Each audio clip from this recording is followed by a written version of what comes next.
Our Facebook page, Greenfingers TV, has been a huge success for West Aussies wanting to ask questions that are specific to their gardening situation and to others who are willing to share advice.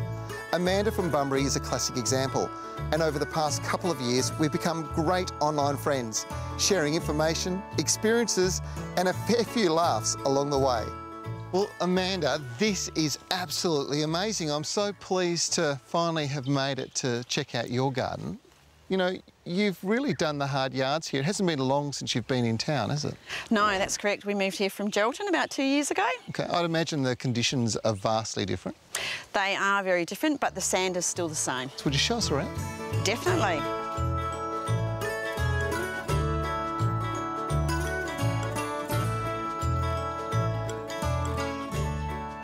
Amanda, your collection of trees here is amazing. Now, you've got all the usual suspects, the apricots and all those, but you've got some amazing tropicals and subtropicals here, and that sapodilla over there is on my radar because that fruit is just delicious. It is, it's very nice. It's very much like a brown sugar caramel kind of flavour. Yeah. Very tough tree. It can handle salinity and the heat and the wind quite well. You've got fruit on it. Yes. Tell me, how long does it take for the fruit to get ripe? Well, mostly it takes about 1 to 2 years for it to ripen, Trevor. Oh, that's a long time between enjoying what I would describe as almost sickly caramel sweet fruit. It's delicious. Now, one of my all-time favourites, and this tree is also the world's most popular fruit, sheerly because of the volume consumed, is the lychee. That's correct. This lychee is quite a few years old now and it does flower, but it doesn't set fruit yet. But it is very happy here. This is also grown in the mixture of soil solver and fine coir. Looks super happy. This new growth coming through is amazing. Yes, it's doing very well, especially considering it's been transplanted twice and has come all the way from Geraldton with us. And it really does appreciate that extra moisture in the soil that the clay gives it, and also the light fluffiness that the coir also helps with too. So that's the key to success with lychees, but you've got longans and wampies and all sorts of really unusual fruit here. It's amazing.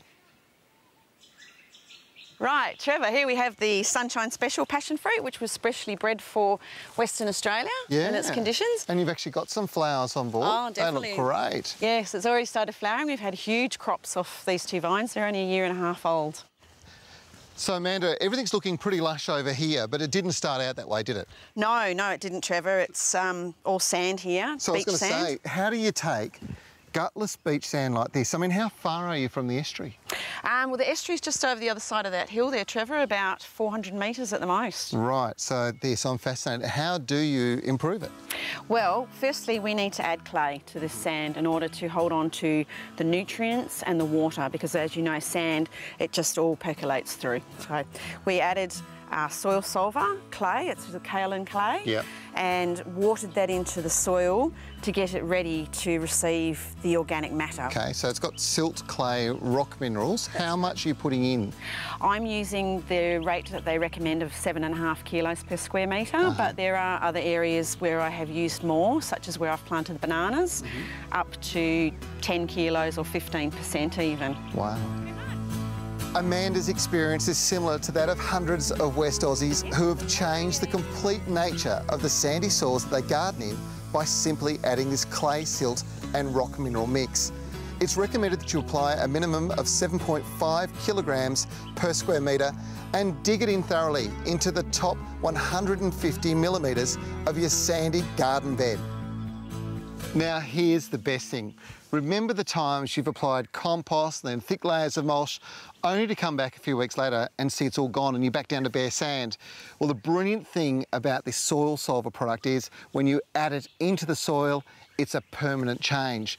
Once you've put it in, you turn it from sand into a beautiful, rich loam. Exactly what gardeners love. It's going to use less water and less nutrients, and best of all, you can have the most beautiful garden.